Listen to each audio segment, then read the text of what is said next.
মার্কিন প্রেসিডেন্ট নির্বাচনে আলোচনায় ডোনাল্ড ট্রাম্পের রানিং মেট জেডি ভ্যান্সের পররাষ্ট্রনীতি, ইসরায়েল, ইরান, ইউক্রেন ও চীনের প্রশ্নে তার ভিন্ন ভিন্ন অবস্থান।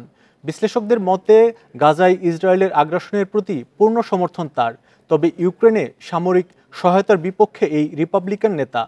চীনের দিকে মনোনিবেশ জেডি ভ্যান্সের, কিন্তু ইরানের প্রশ্নে সতর্ক অবস্থানে তিনি।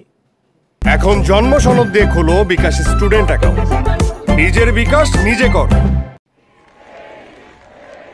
মার্কিন প্রেসিডেন্ট নির্বাচনে রিপাবলিকান প্রার্থী ডোনাল্ড ট্রাম্প রানিং মেট হিসেবে বেছে নিয়েছেন জেডি ভ্যান্সকে, যার গাজায় ইসরায়েলি আগ্রাসনের প্রতি পুরোপুরি সমর্থন রয়েছে।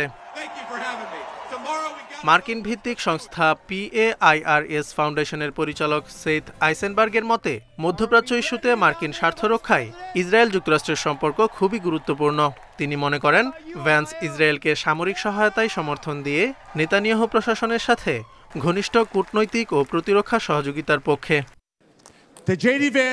আইসেনবার্গের মতে মার্কিন সেনাদের উপর হামলা না হলে ইরান সহ মধ্যপ্রাচ্যের কোনো দেশে সরাসরি হামলার পক্ষে নন ভ্যান্স। জাতীয় স্বার্থে হুমকি হয়ে দাঁড়ায় এমন কোনো দেশের সাথে সংঘাতে জড়াতে চান না তিনি। রাশিয়া ইউক্রেন যুদ্ধে কিয়েভকে মার্কিন সামরিক সহায়তার বিপক্ষে রিপাবলিকান নির্বাচিত ভাইস প্রেসিডেন্ট ভ্যান্স। বিশ্লেষকদের একাংশের মতে প্রেসিডেন্ট নির্বাচিত হলে ইউক্রেনে সামরিক সহায়তা বন্ধ করে দিতে পারেন ট্রাম্প, আর সে সময় সহায়তার জন্য ইউক্রেনকে ইউরোপের ওপর আরও বেশি নির্ভরশীল হতে হবে। এমন অবস্থায় ইউরোপ ও ইউক্রেনের জন্য মাথা ব্যথার কারণ হয়ে দাঁড়াতে পারেন ভ্যান্স। এদিকে চীনকে কৌশলগত প্রতিযোগী হিসেবে দেখছেন ভ্যান্স। চীনের ক্রমবর্ধমান প্রভাব মোকাবিলায় আরও দৃঢ় অবস্থানের পক্ষে তিনি।